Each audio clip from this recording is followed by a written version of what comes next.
ลาบ่ายสามเติงยำเดี๋ยวนะพี่น้องสถาถ้าฟังจ่องมาแล้วเนอะธรรมะประกาศกล่องยาม3 โมงตรงนี่พ่อแม่ทั้งหลายบรรดาคนเฒ่าคนแก่ที่ได้ฟังรายการประจำอาจารย์สนิทกันลงมาแล้วเนอะ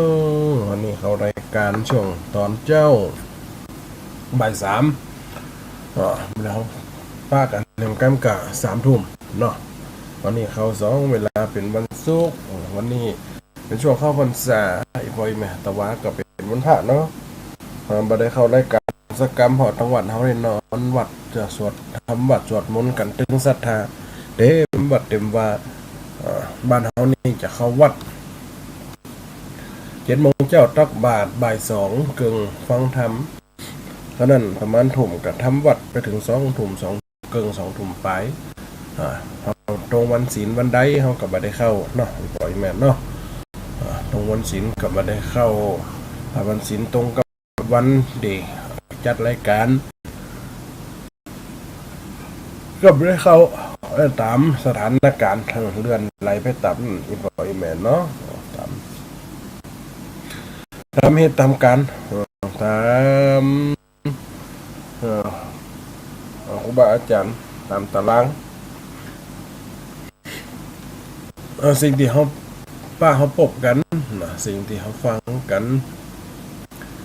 ช่วงเวลาบ่ายสามนี่อาตมาผ่านยิบยกเอาทำกับปีมาเตดโลก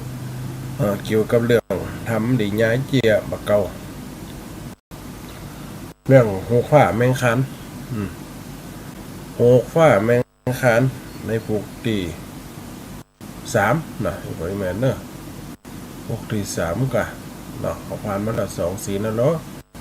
2 ศีล61 62 63บัดนี้พวกที่3จะเกี่ยวกับเจ้า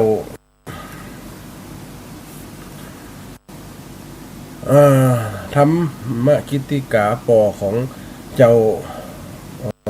แมงคันเจ้าแมงคันได้มาหวังจะให้ลูกได้อภิเษกแต่งงานเพื่อไปเสาะหาลูกเต้าพญาลูกคาหลาดสบริพารลูกอำมาตย์ต่างๆบันใบเมืองใดมาเป็นคู่ครองแต่คนทั้งหลายก็ว่าไปพออย่างไกลนะกะสหศาสตร์ที่เกิดร่วมกับเจ้าแมงคันกะลูกของนางเศรษฐีบานนีโลเนี่ยที่ได้กินหน่วยตานเนาะได้กินหน่วยตานมาตานตองมาตานเงินก็ได้นางผมมัจจารีเนาะมีถูกต้องลักษณะก็เลยจะให้กันไปขอในพวกที่3นี่เป็นอย่างไรจะได้ไปขอเอามาเป็นอภิเษกสมรสจะได้จ้ามได้จ้าก็ฟังกันไปบ่อยแม่นเด้อนะโมตัสสะภะคะวะโตอะระหะโตสัมมาสัมพุทธัสสะโพธิสัตว์โตลัมพิตัวสังวาสะพะญินนาสันทิงละสุทันติลำดาธรรมมาเทศนามาจุจอดเข้ามาหลอดเจ้าหกฟ้าแมงคานนาตติญะกันตวนจามพังเมื่อพาธรรมกิติกาใจเสนามาดยวลิญาตไปขอสะไปนังนัดไทยพระมะจารีมาเป็นมาเฮสีเจ้าหกฟ้าแมงคันนะก็มีวันนั้นแลตั้งสู้ตัวลาจาส่วนนั้นว่าพญาธรรมกิติกาตนเป็นพญาเต้าไทยได้ยินเสนาใจมาตุนสามว่าได้นังรำมาจารีมาเป็นสับไปเต้าไทยก็ยินดีใจน้อยเหตุจักได้นังนอนน้อยมาสืบ สร้างสะบวยเมืองข้าเจ้าหน่อบุญเลี้ยงลูกเต้าเฮือได้สะเวยผับดาวเมืองปลานาสีก็มีแล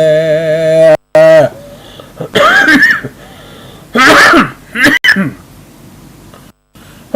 ญาก็ปงอาจชาญาแก่หมู่เสนามาดอันอยู่ใจเต้าราดบุญเรื่องว่าสุจงตกแต่งห่างยังเครื่องจางอาพรหนตังอันใดอันลูกเราจักไปนำเอายังสาลีนงเย้ามาเล่าหนตังนั่นฝูงตันควันนักตำป่าดป่าดาเฮือเลี้ยงลงแล้วควันแค่นอแก้วและสาฟายอันจากมาก็ว่าปัญจะมันลาสิ่งดอกไม้ยิ่งปากันคือดอกไตเหินไตหันดอกปุ้นซ่อนเป็นทวนหาเขาตอกทาพระฝ่ายเตียวนำย้ายไปก่อนนานลูกลากูจากไปทลาวาอัญญามาดจะพิส่วนอันว่าพงเสนาอัมมาดกันได้รับราชปัญญาปันเขาก็รีบเอาการละไปปกเป่าไรโลข่าวยังการผงคนซ้ำนันมนมากองเอากันมาทางถากเพียวทางยังมักกะหนตั้งเลี้ยวลาบเฮือสองท่าลาบข้างมักกะตกแต่งซุ่มมาลายันยองปับตัวเขตห้องเวียงวังเขาตกแต่งยังเขาน้ำมีตุกกำตุกปายอาหารหลายดาไว้ทาพระเจ้าฟ้าแมงคันลาจะบุตตากับตังสุนิสาสไปเตียงแต่บ่เฮือลบเลี้ยงแต่หนตนหนีความสามัคคีพร้อมหมู่ทุกเผ่าโหยิ่งใจพงเสนาลายงามมาตกแต่งห้องราดเรียบร้อยแล้วก็ไปไหวฟ้าหยอดช่อยองค์คำส่วนฟ้าจอมทำกษัตริย์ท่านลาสัมมีสัญญาปงโอกาสเฮโมอัมมาตเสนาได้รีบตกแต่งหางยังเสนาจ้างโมทาโมละทาตังโยธา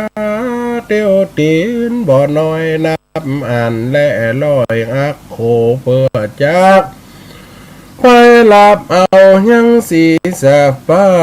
คือว่าเจ้าพร้อมมาจาริมากระทำพิธีอาวาหะพิเศษติบันปอสิทธิคำกิจบอกไกกาถึงวันนักคัดตาผ่องแหววันมิงเดินแล้วหมดใจวันตายก็หมดปอดเป็นวันยอดมงคลผงลิพลเสนากองเอากันมาพระสุมนามาจุ่มนุ่มกันในลงลาดแห่งพระบาทเจ้าลาจ้าแล้วก็ยัดท่านลาออกจากเวียงวังเสียงนนทีดังสานันกองโยธาโหเสส่งเจจนฝูงหมู่คนหลายละลุ่มคนเท่าหนุ่มหลวงแล้วลำตั้งตัวงามสละอาดเอาผ้ากษาปาดตุ่มแต่องค์ ใส่เสื้อสักกะลาดหลวงแดงแป้งเขาญาติยี่แทงลารถลาลาดเต็มมักกาดกองอากาศซาโซนส่วนผงได้ผลแห่งเจ้าเดียวแต่เจ้าตามมักกะส่วนนาพาโพธาแมงคันก็พร้อมโดยหมู่ปริวันมนโมพาเฮียเป็นกู้หมู่หลวงหลายคนตั้งหวงจากกันเนื่องซาผู้ขับพ่อนเต้นอยู่ตามใจลังพ้องตีกองไปก่อนหน้าพ้องก็อาจอาชีมาจ้าลังพ้องเตียวมากาตีนเป่าลังพ้องเล่าครับกันลงพ้องแปงตามงเป่าปีเสียงดังกี่ทะเลเหินผูงคนเดินไปเป็นเส้นห้องหกคอนเต้นเอวไปมาผงอินอีทีญาแม่ล่างไม้จะวัดอ้างอูโม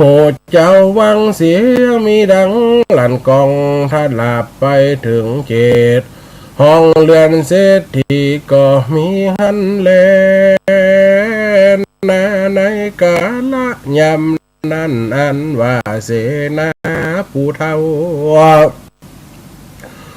ห้อมด้วยงามาดเจ้ามนทีก็นำเอาหน่อบุญไม่แมงคานโพธิลาดเข้าไปสู่เกหวาดในเรือนแล้วยกเอาเครื่องอลังการตามโบราณจริตแต่เข้าเหตุเดิมมาพร้อมกับขันเต่งไว้ใส่เข้าตอกดอกไม้ปูยาทูบเทียนนาเข้าตอกผ้าขาวปอกเป็นทันลาตั้งเงินถาแลเงินบาทบ่เวขาดวิตเขินแล้วก็เจินยังนั่งผมมาจะเล่นนอนเอาอันเป็นลูกเต่าเศรษฐีคำมานั่งต่อตำนิดเนาเคยหนอเจ้าแมงคันก็มีวันนั้นแลตัดจะมิงขาเนไหนขานายำนั้นอามาดเจ้าโหราลงคุณก็ยกขันใบสีตุนขับใบยังสองหน่อไทยถวายป้อนเป็นกำวอนลำเลิศเรียกขวัญโหประเสริฐตั้งสองว่าอาจจะโสอาจจะจายโยอาจจะมังกาโลอาจจะในวันนี้ก็หาวันนี้ยามนี้หากเป็นวันดีเป็นวันสาลีโซฟาโจกอดตำมาโยกก็มงคลนั้นว่าเลิกไปบนก็ใส่สวงเลิกไปล่างก็เรื่องงามเป็นวันยามดีลำเลิศได้เกิดสุขสาลีเป็นวันยามโบราณมีวันนั้นแลละจาพิเศษตั้งกะตัวกันหมู่อำมาตย์เจนาได้กะตำพิเศษข้าเสมสีเกศเจ้าบุญมีแมงคันเจ้าฟ้ากับนางนอลาอมมาจาลีปุณนาดีเรียบร้อยแล้วเสนาแก้วผู้สาลาดขอพิวาทุนสารขออันเจิญเจ้าแม่งคันกับนางน้อยนาดผมมาจันลีไวลาพอเศรษฐีโดยกำดีอ่อนอ้อยว่าข้าเดพระยอดจอยเศรษฐีเจ้าผู้ข้าตั้งลายขอสั่งอำลานำยังที่ตาแห่งปอไปกับเจ้าน้อยหอแมงคันไปโซ สาจารย์ติดต้องเข้าสู่ห้องแห่งเมืองปาลานะสีกาลบัดนี้ยำนี้ฟ่องแผ้วจานตลาสีอยากย้ายเข้าสู่มหาใจกันใสเข้าสู่เมตได้เลิกวิเศษยำดีพระสุขเตียวเขาวิธีตาจังพระพุทธนั่งตากันพระฟัดเข้าฝันสู่ไฟล้อมหมู่ดาวไฟลุงเรืองไหลสมมนัดโจกจะตุโยกกำกุลโดงคำกุลคงนะวังลงพระเสดดาวลุกนี้เลิศหรือทะไหลเป็นวันยำใจอนุภาพมาจำมาณภาพสัตว์ทันโลเป็นวันปีญะโมตุแก่หงคนผ่องแผ้วภาพได้แล้วโมมาลาเจียงขออันเจิญสาลีกัญญาไปพร้อมกับลาจะพุตาแม่งคันตันเจ้าเข้าไปสู่เมืองคำเล่าผังกาไปเป็นพญาสะเวยเมืองปาลานาสีว่าอันก็มีกาลยามนั้นเล่นนาสาปิยามนั้นส่วนว่าฝ่าญาผมมาจาลีนอนเอา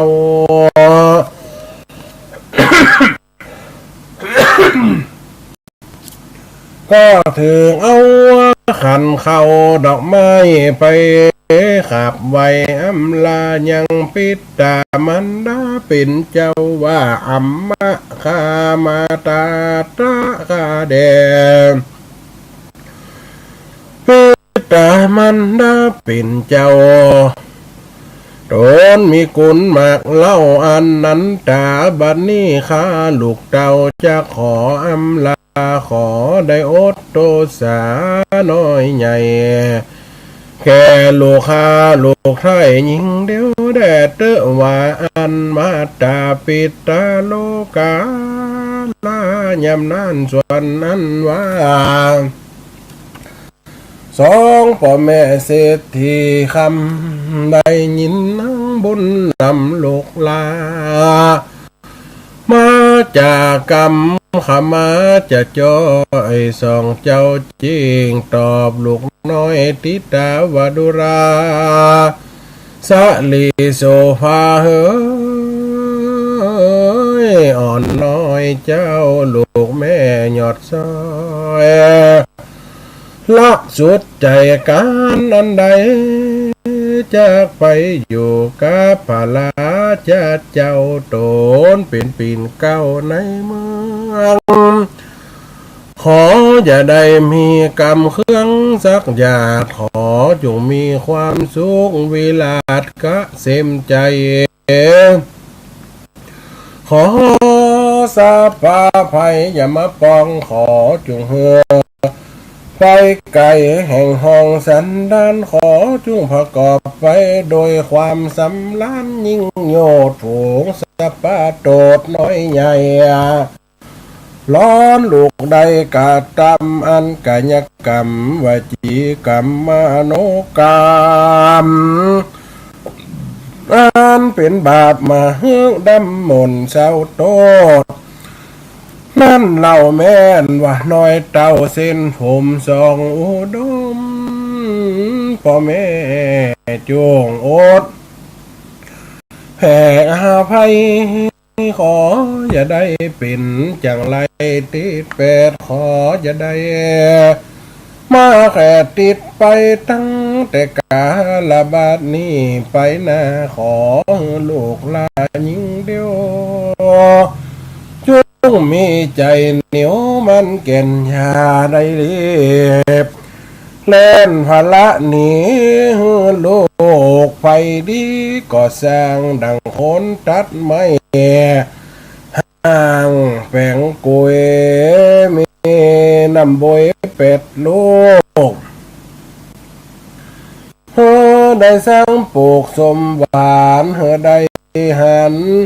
เฮอได้ย่านหันหนีอยู่เฮอได้เลี้ยงปู่3 คนเฮอได้ลูกมน3 ดันเฮอได้เลี้ยงหัน3 ตัวเฮอเลี้ยงงัวแสนนอกอย่าได้เลี้ยงวอกมงกุฎถาจ้างหุ่มป้าจุ่มตื่นปังเปล่าหอสลีลูกเต้าใจจุ่มใจหวานอดใจมันเพื่อพอกึดสร้างก่อกรรมนี้เมตตาผานีแผ่กว้างอยู่แตบข้างสามีกาลูกน้อยลาฮักเจ้าลาบเพียงตาอยู่รักษาวาจางามอย่าได้เหี่ยวได้แห้งอย่าได้มีกรรมอย่าได้กรรมบ่ยำแยงพิษแผกเป็นกรรมไล่แลกแก่เสนาอันว่ากรรมมุสาจุลายเป็นกรรมเบี่ยงใบหลวงพังจะจากรรมเบียวบังฮึกหยาบเหือพระบาทเจ้าหัวขวัญเหือจอมทำแห่งพ่อแม่ได้มีกรรมคนน้าแผ่เจ้าเลื่อนกันจักเหียนจะอันใดจูใส่หวังเพาะกะใส่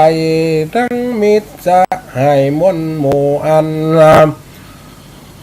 พร้อมโยเกหาหงญาติกามุนโมนาไลนางนกแก้วบัวไข่อันจากภาพไปไก่ตาต้องเต่าไปเป็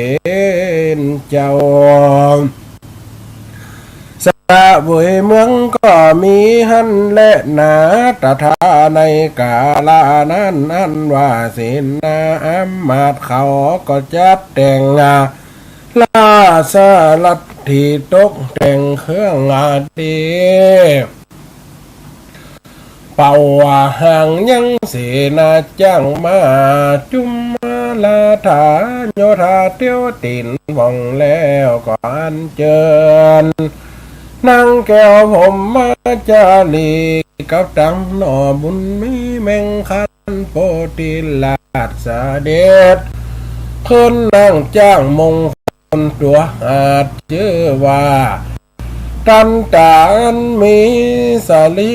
วันนาผ่องแผ้วงามเดือดแล้วมันนี่วันมีปาก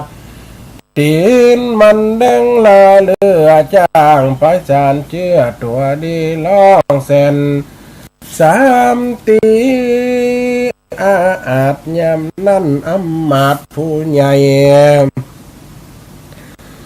ก็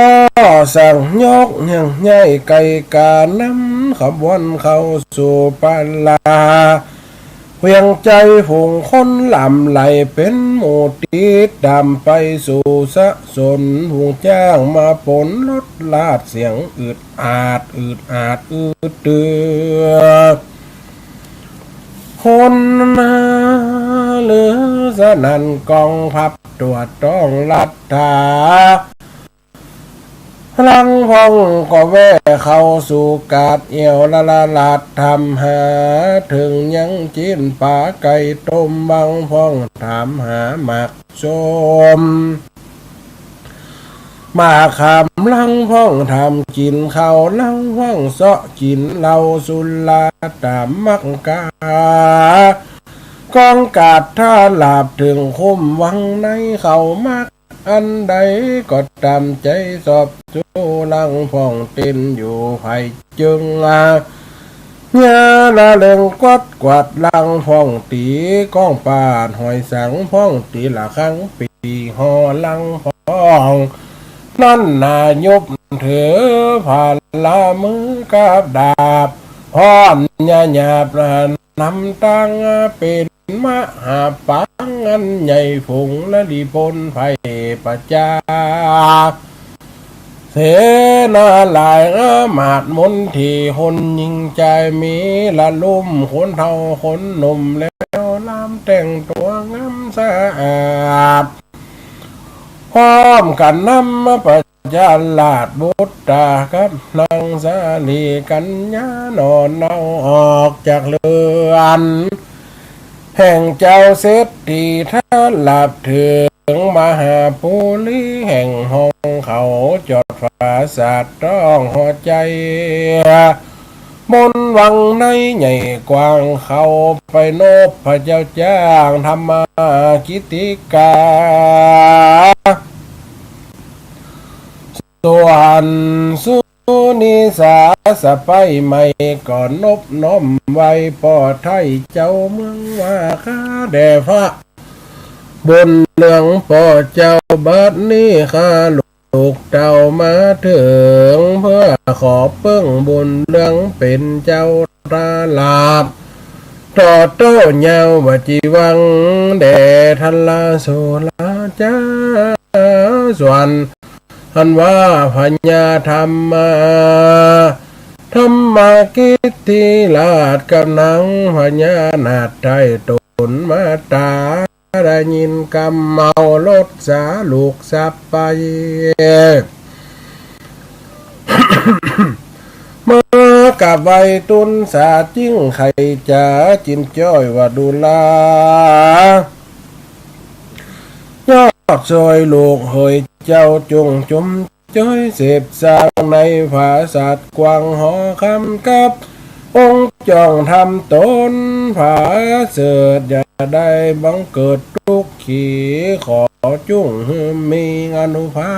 พเตสลาบลุงทั้งหลายจุงมีความ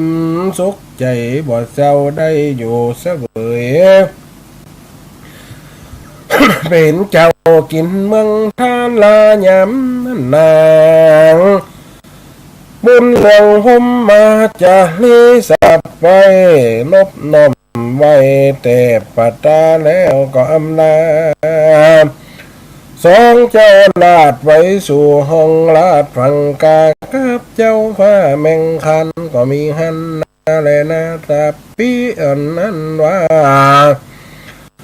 นั่งผมจะดีนอนเอากันได้เข้าสู่เตรียมองค์กับหนอพุทธองค์เจ้าฟ้าคือว่าฟ้าหยอดฟ้าแมงคันนั่งก็จำวัดกันอุปถาก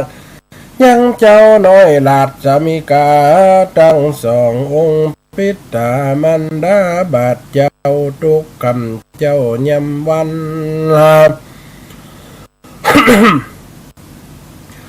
บ่มีกล่าวฝันจุมือโดยความซื่องามที่ทำแบบพิมมีแต่เก้าอันพ่อแม่เจ้าหากบอกสอนปันนางจอมขวัญน้อยนาฏปฏิบัติเท้าราชสามิกาบ่ได้ประมาทลาสานางก็เป็นปิญญาสินิหาแห่งพระสามีกาและพ่อแม่ทันลามถึงเต้าแก่วงศาตังพงเสนาอามาตไฟฟ้าลาดตังมันก็มีและโสลาจาสวนว่าพญาธรรมกิตติกาใดอยู่เสวยปาลามิ่งกว้างทรงเสพสร้างนำมาตนกษัตริย์เป็นเจ้าจากมักไข่เฮือลูกเต่าเต้นเมืองฟ้าบุญเรื่องตนใหญ่จึงเลียกใจเส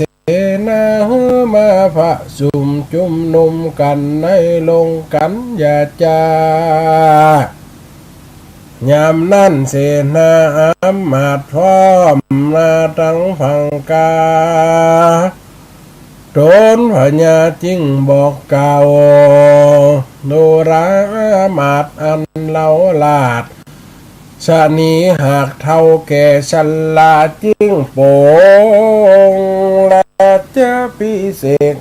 สองแก้วเกศโลกเจ้าได้เป็นเจ้าสืบแดนเมืองเป็นพญาเรื่องผับดาวหงอามาดเล่าเสนาจักเปหันเป็นดังลือจ้าว่าอันยำนานเสนามาดทั้งหลายก็พร้อมกันยกมือไหวพระบาทว่าเทวะข้าแด่ละจะเจ้ากรรมอันว่าผ้านอนเน่าไข่จ๋าว่าจักเฮือเจ้าหุกผ้าแมงคานเป็นเผาปานลูกเต้าได้นั่งนี้เน่าสะเวยเมืองผู้ขาทั้งหลายบ่เครื่องสักญาณเหตุว่าพระพุทธเทลาดแมงคานมีไวยะการขึ้นใหญ่พระนอไทยวิจะจบทองลูกจะกองวิจารเนกตั้งสัตตพิเศษจินตะสังการลูกจักตรีสารอุปาเตจบได้เป็ดสัมปิทายานเหตุอันกรรมพระผู้บ้านเป็นเจ้าถูกต้องแต่เล่ากองกวนผู้หาตะมุนหันจอบจุภาการจันและปุณนาติวะภาเคในวันรุ่นรุ่งเจ้าเสนาเก่าตันใจจริงสั่งใจเพื่อคนไปตีกองใจสะนันกองผาตรวจต้องปลาเพื่อจักสัญญาโลข่าวยามนั่นหมู่เจ้าอามาตมวลหมู่ปากันได้หลังลูก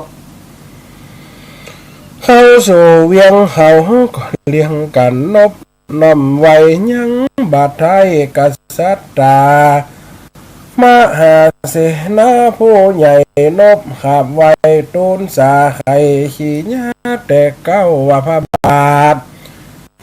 เจ้าท้าลงทำอันจักเหือตนองค์คำลูกเต่าได้นั่งเก้าเล่าสะบวยเมืองของ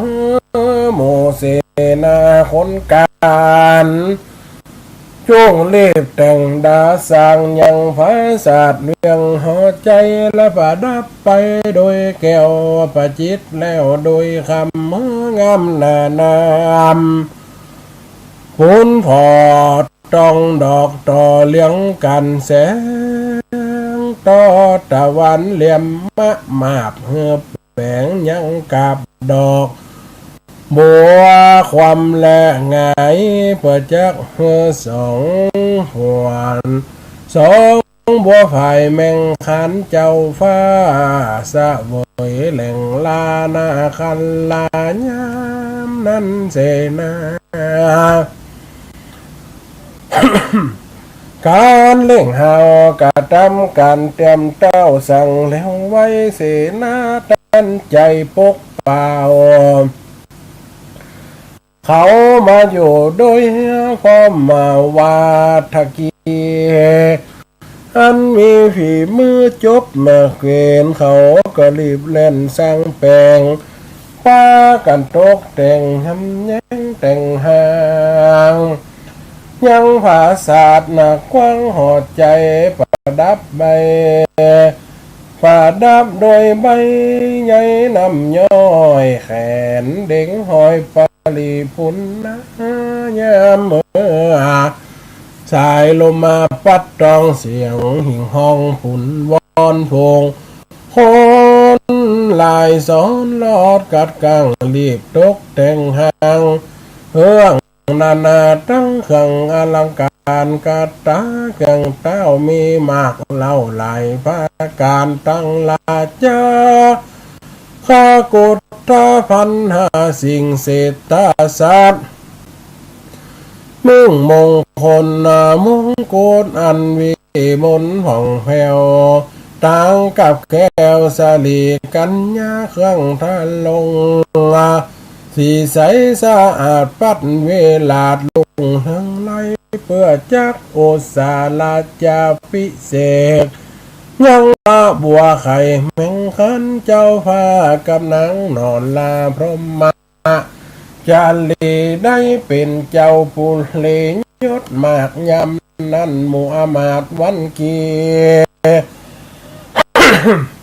ตกแต่งการลาพีที่เมียนแล้วก็อันเจิญเจ้าแมงคานโพธิลาดพร้อมโดยนางน้อยนาคพมมาจารีเข้าสู่พิธีจะพิเศษเพื่อเป็นเจ้าเอกสะหวย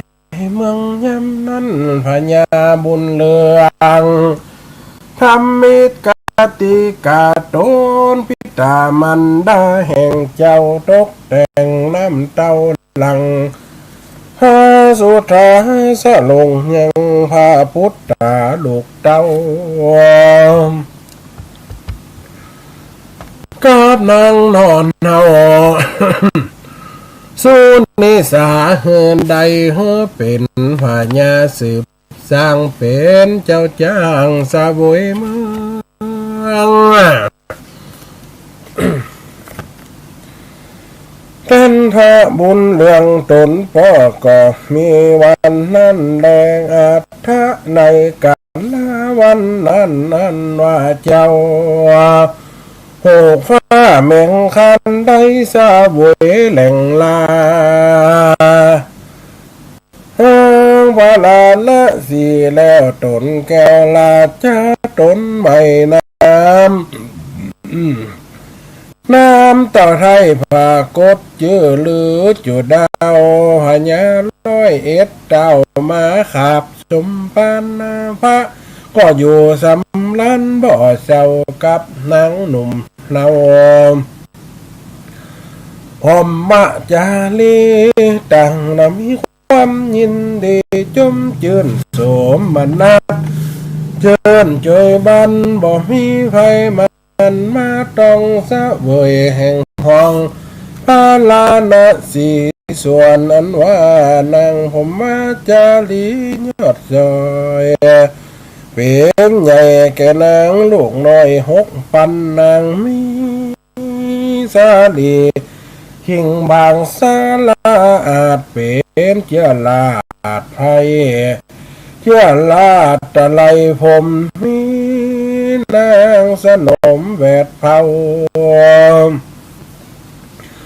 มาอยู่กัมเจ้าสาซากวันนางโสพันนอนเนาจิ้งไว้พระบาทเจ้าแมงคานว่าข้าแด่พระนักการผับดาวข้าน้องเนาผมมักจะดีมีใจยินดีไรหกฝ่ายหัวจักให้ปันนาได้ไหมคำไข่ต่อตำยกก่อนโดยยอดมอนใหญ่ใหม่ขอพระพี่บัวไข่เป็นเจ้าได้โฟดน้องเนาโดยหกฝ่ายเพื่อปฏิบัติตามเหตุค่ายโบราณแห่งนางยิงคันทั้งหลายเด้อเด้อว่าอันยำนั้นเจ้าแมงคันโพธิลาดได้ยินกำนางน้อยนาดจะใครเจ้าแมงคันเจ้าพาที่ลาดก็โอกาสตันถอยว่าดูลายอดซอยเทวิกานี่นะบ่สมเปิงแก่บุญเรื่องเจียงเจ้าขอนางน้อยเนาอย่ามีใจนั่งน้องไว้นอนลาจริงไว้เจ้าพระสามิกา ว่าข้าแด่พาญาเป็นเจ้าข้าน้องเนาข้านิ่งใจติดห่วงใยในหูกฝ่ายขอพาติไว้โปรดพระนีนางห่มมะจันลีเก่าบอนกับองค์สอบเป็นเจ้าคบทวนเล่าสามตีก็มีหันและนาย้ำนานหันว่าเจ้าแม่งคันนะหกว่าอินโดนางน้องลาคาละสาญาเต้าจิงปงอนุญาเฮอแก่นางหยอดซอย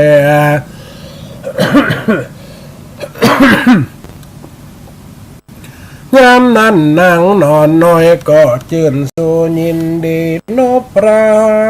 นอกู้แต่ปตาแล้วก็อำลาพระปีไทยหลงภาษาเวใจยนเล็บตกแต่งงามนาแป่งแหงยังเครื่องก้าง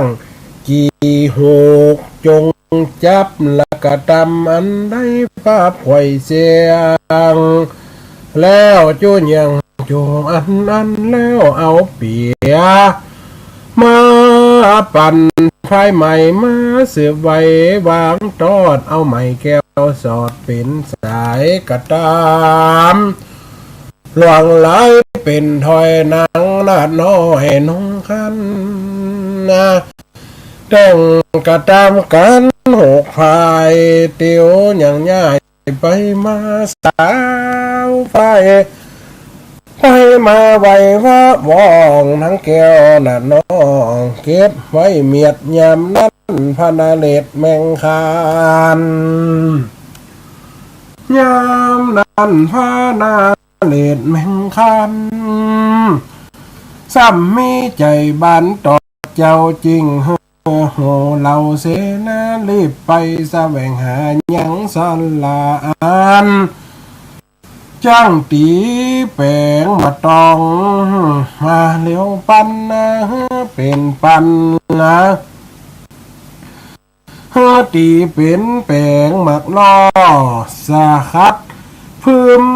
ตองแก่นางหนอไทยพมะจาลีโมสลาก็มาตีหลอมหล่อยังหมักล้อและฟื้มใส่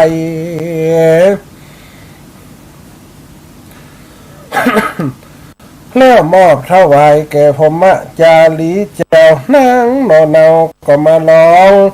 อันอยู่ตกฟืมตองสำเร็จแล้วขึ้นย่ำแผงหก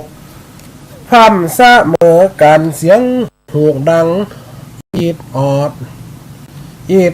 แล้วเอาสาวเข้าสอดสวยเข้าสอดปุ้งไปมายามกลางคืนมาลอดนางแก้วก็มาลอดอยู่ยังหูกพายเสียงแดะกะแลงแข่งเสียงหูกแข่งไปมาแหละนานิติตา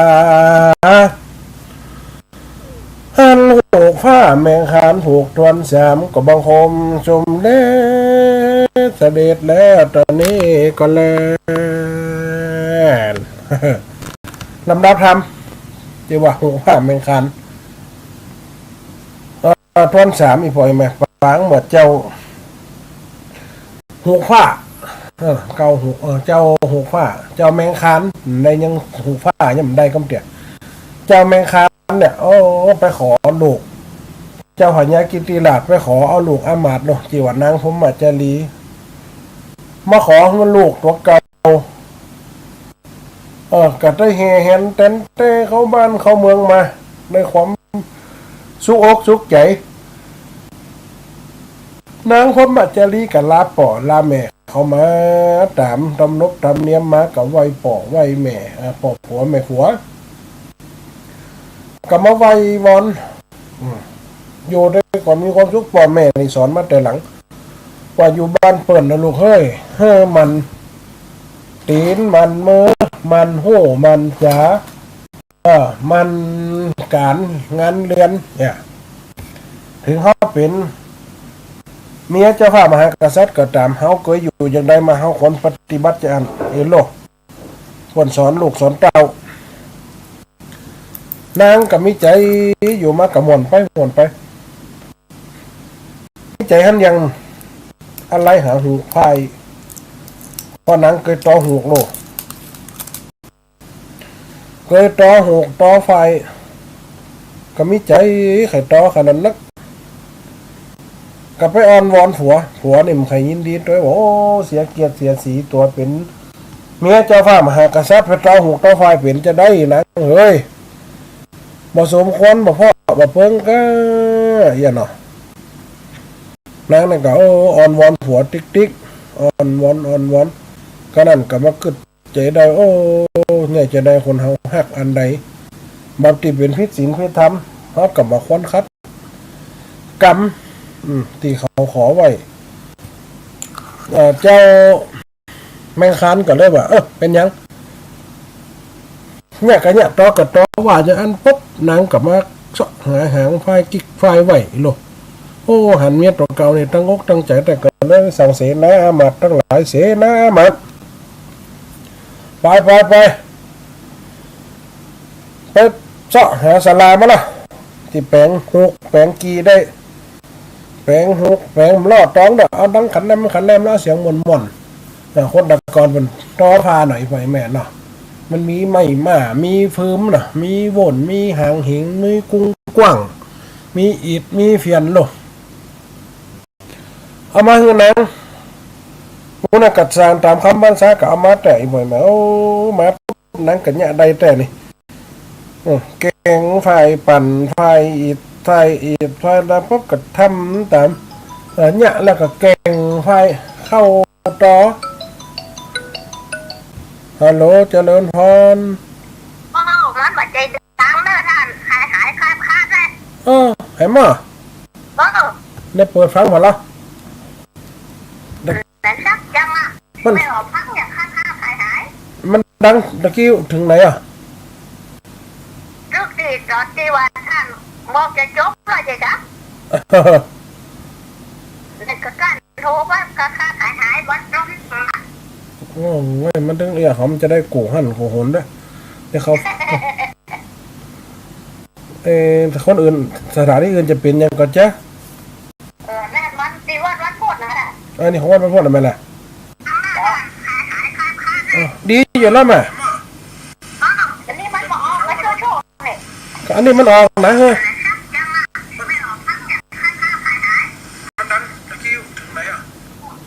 อันนี้ดังหอยแม่เป็นแต่วิทยุแม่กาบัดใจกี่ไม่พังมันอันนี้ออกละโอเคนี่นะแม่เป็นกำลังใจเนอะสาธุแม่ดังละ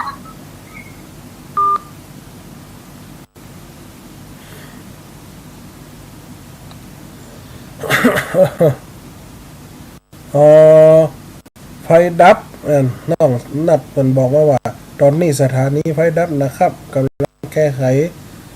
ไฟดับเฉพาะเครื่องทรงที่อื่นนี่ได้โยลังตีกัดได้ลังตีกำได้ ถ้าสนีสากาหลงนี่จัดรายการหนได้หนนั่นทำไฟดับกับไฟอันนี้ฮัลโหลเจริญพรเจ้าวันษาเจ้าพระอาจารย์เจ้าแม่ก็ดังอย่างก็มันอย่างก็สัญญาณรุดอย่างนี้นะตอนนี้มันเริ่มดังได้ไหมล่ะตะกี้ดังหายนะเจ้าเราเดี๋ยวนี้ดังละดังอย่างก็สัญญาณรุดอีกนะตะกี้ไฟดับอีกนะสถานีไฟดับอีกนะน้องนัดต้องมันเรียนดังละเจ้านี่ดังละสาธุตะกี้ดังหายนะเจ้าดังละเจ้าดีละก็ฟังได้อยู่เจ้าสาธุมาเนอะเจ้าเป็นกำลังใจนะเจ้า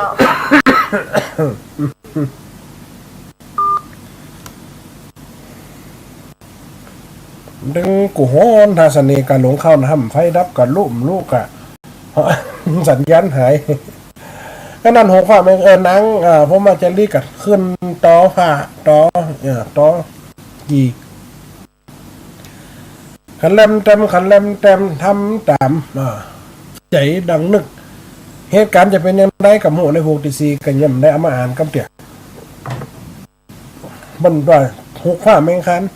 กำเกยเอามาอ่านกับแต่เป็นทำเก่าทำเกียเอาในการเดินทำกันยากอยู่ก็จะเอามาอ่านมาเล่าให้อีกบ่อยแม่ฟังเนี่ยเผื่อได้ปุ๊บเขาก็จะได้เนื้อหาธรรมะอันโบราณมาเก่าอันเก่าๆเกียเก็บไว้มาเขียนเป็นข่าวเป็นเคี้ยนี่นะเมื่อมันเข้าใจง่ายถ้าเป็นธรรมเนี่ยเขาฟังมันซับซ้อนเนี่ยหัวใจไม่นี่น้อยเดียวอ่ะกรรมมันเลนหนักลงไปอีกมาทำน่ะทำกันตึกว่าไปขอไปขอตกลงไปขอลูกพญาลูกอันเศรษฐีมาเฮือพญาไปกับมัดมือกับมาอยู่ด้วยพอเท่าสอนเฮียแล้วก็เมียไข่ต้อฟ้าตอนอันยกไปเหียละมันเป็นเนื้อหนักลำไปมันเป็นน้ำหนักลำไปแม่ทำเก่านี่นะทำเก่านี่น้ำมันหนักเขามาเกิดหัวสมัยก่อนคนเท่าหนังฟังเป็นวันเป็นคืนย่อนจะใหญ่เนี่ยมันเพียจะได้เนื้อมันหนักนี่นะมันน้ำหนักมันสอดอย่าทำนี่มันสอดหั่นสอดนี่อาตมาเขาจะมาจี้เพราะเขาเคยหูกำเตี่ยถ้าหูแล้วเข้าใจก็น่าจะเอามาเขียนข่าวในสำนวนใหม่ในหกตีสามเล่าไปในตีโอ้ยป่วยแม่ฟังอันเนี้ยมันมาเปรียบอุปมาว่าความตั้งใจของคนเฮาอีกบ่อยไหมเมื่อตั้งใจกระทำแล้วสิ่งนั้นบ่พิษบ้านบ่พิษกองบ่พิษหีบบ่พิษศีลบ่พิษธรรมเนี่ยเป็นแบบเกิดความประโยชน์เกิดความหูคนเฮาเนี่ยการเปิดน่ะหู10อย่างมาต่อซ้ำนั้นเปิดสอนอย่างหูแล้วแปลงสวยแปลงอย่างหูแล้วจ้างหมดจ้างนี่เป็นสวยแต่มันพองงามเขาเอาพิถีพิถันประณีตอย่างเปิดพอมันจะได้ก็เอาตัวเก่าพอเพิ่มอย่างคือมันแน่นอนคือมันสมบูรณ์แบบคือมันงามนี่คนสวดมนต์ได้ก็ได้ด้วยเปิดนะถ้าผมน้ำกระดัดแซ่บเอามาพอติเปิดได้พอยังโมย้ายแก้วเขาย้ายแก้วเป็นบ้านการเนี่ยเปิดยังน้ำหลักธนธรรมได้อยู่นี่หลักธนศีลได้อยู่อันนี้เปิดจ้างจนซ้ำนั้นเอาเข้าใส่ได้มดวิตตีนวิตมือไหมมีไฟเกิดตัวเก่าหลักธนาก็ได้เนี่ยการหลักธนาการฟังธรรมบางคนก็ว่าโอ้เป็นไม่เนี่ยไม่ยิ่งใจหน่อยใจนั้นได้ก็เนี่ยอันหลักธนาธรรมได้หลักธนาศีลได้อันนี้ไม่มีผิดต้องการหลักธนาอยู่กับตัวอยู่แล้วคนเขาที่เขาใจอาจารย์ก็โมฆะอาจารย์หมู่นักปราชญ์ผู้รู้นะเขามาเว้นตานกาเอามาทำพิธีอย่างอื่นมาได้สงเคราะห์เดาะน้ำเนี่ยกรรมสู่ขวัญห้องขวัญได้อันนั้นผสมควันเพิ่งอยู่แต่กรรมโมเนี่ยรัตนศีลรัตนธรรมเนี่ยเป็นการอารัตนาไว้กับตัวมีพิษใส่ข้าวปุจจานี่อันก็บางคนได้กำปากสาธุเนี่ยสาธุโอกะสะเข้าข้าเขาเขียวอ่อนจอนนี่มหอนพัดใจควายข้าเป็นเก้าหรือคนตะกอนผลควายอย่างนั้นนะผลเอาควายออกกันแล้วพ่อก็ว่าสาธุโอกะสะข้าเดชสลีสพุนุพุทธเจ้าต้องวัดเจดีย์เห็นมั้ยตั้งต้นมาสลีมหาปุพระเจ้าลั่นโกดอาสงพระเจ้าลั่นโกดอาสงไขพระเจ้าอะไรเนี่ยเมตไตรตนที่จะมาผลหลบพระไปนาขอมาเสวยเข้าค่าเสียงจุดตนอยู่องค์เด็ดบางคนก็ได้บางคนก็ได้ใส่กำใส่ขันแก้วทั้งสามศึกษาไว้เฮียนไว้มันพิษไหมเป็นเสมือนเนี่ยนางพม่าจารีอยากจะรู้อยากจะลำอยากจะเรียนอยากจะเฮียนวิชาเขาเนี่ยพอหน้าคอมกินหุ่นหน้าคอมเราหุ่นเริ่มจ้างมดเป็นมดห้าหมอมาเนี่ยมาเริ่มแล้วมีทางไอ้บ่อยไหมเดี๋ยวมันก็ลืมยังกระจ่างคนเขาเนี่ยนะมันต้องลืมคนเขาเนี่ยทำจนเป็นความชำนาญมันก็จะเป็นความชำนาญที่เนี่ยได้คล่องแคล่วว่องไวเนี่ยได้มีประโยชน์กับตัวกับตนกับสังคมนี่มันดีนะเขาจะไปฟังคำที่ว่าโอ้อันนั้นเป็นเมียมียิงเป็นน้อยใจนั้นใจแปลงขันศีลขันห้าแปลงสัตว์ตวงแข่งห้อยทั้งหลายเบิ่งก้าโอ้ถ้าไม่ยิ่งเนี่ยให้ใจเนี่ยบางคนก็แอบอ้าง บดีกันนะมันดีจะได้แปลงแล้วงามไหนมันจำดีแปลงแล้วมันดีนะกับมันงามมันดีแปลงแล้วมันงามมันดีคนกะติเนี่ยที่บอกแม่คนเขาย่อมจะศึกษาหัวไปอย่าให้ขาดในหลังศีลหลังธรรมรักษาไว้กับตัวเนาะทำหูฝ่าเมฆานฟังกันไปในพวกติแต่ท่านตรงวันพระนะเอาหัววันพระตรงวันศุกร์ก็ต้องเลื่อนไปให้มะเพราะว่าตะวันวันพัดกับตรงวันศีลตะมากับมาได้เข้ากันนี่มันก็เป็นอย่างอันนี้พอยหมายห่อมันเป็นลักปฏิจะต้องปฏิบัติต้องวัดเขาเหียก่อนในธรรมสอนอะไรอย่างในเตือนใจอะไรอย่างเราฟังดีๆตะกี้ก่อนที่จะออกบ้านแม่เป็นสอนจัดดีนี่แม่เป็นสอนลูกแต่มันจะเป็นกัมพิศนายมโหนะอาตมาภาพก็ได้ตีตื่นพอน่ะเฮือลูกไปดีก่อสร้างดังคดตัดไม้ห้างแปลงกวยนี่เฮือมันอยู่มันทำนะจ๊ะนี่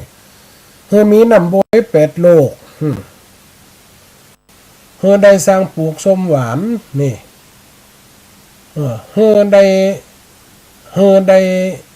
ย่านหารหนีอยู่นี่เฮือได้เลี้ยงปู3 คนเฮือได้ลูกมน3 ด่านเฮือได้เลี้ยงห่าน3 ตัวเฮือเลี้ยงงัวแสนคอกดูอย่าได้เลี้ยงบอกมงกุดตาจ้างหุ่มปลาจุ่มตื่นปังเปล่าขอให้ลูกเต้าอยู่จุ่มกินหวานแต่เธอนี่แม่ปันป้อนให้ลูกคือมันตัดไม่ห้างแปลงกวยตัดไม่ห้างแปลงกวยก็คงจะมันวันน่ะอยู่บ้านท่านอย่านิ่งดูได้นะอย่าเดินปั้นงัวปั้นควายให้ลูกท่านเล่นแปลงกวยแปลงซ่าจากนั่นจากนี่ให้ลูกใจไอเป็นลูกใจไม่เป็นลูกไอ้ลูกใจใหม่เป็นมันภาษามันไปมันสารเป็นลูกไม่ยิงกับมันตำมันต้อยจะหนอกคนตะกอนเปิดอยู่จะอันเนาะมันจะมีระบบสื่ออย่าบ่เดียวคือมีน้ำบอย8 โลกถ้าจะน้ำใจเนาะน้ำใจน้ำกำน้ำมือเนาะนี่ก็โหจักที่ขึ้นที่ลงแต่หมูป่าปูตาหน้าลุงเนาะเมื่อได้ปลูกส้มปลูกหวานเนี่ยคนว่ามีได้กับมือมันตีนมันมือจะไปหลักขิงขาจะใครลูกส้มของหวานตีบ้านจะไปเฮือร้ายปังเปล่านี่ปลูกไว้แปลงไว้เปิ่นสอนได้ทำกระจัดดีนี่บ่อยแม่เนาะเวลาก็จะหมดเวลา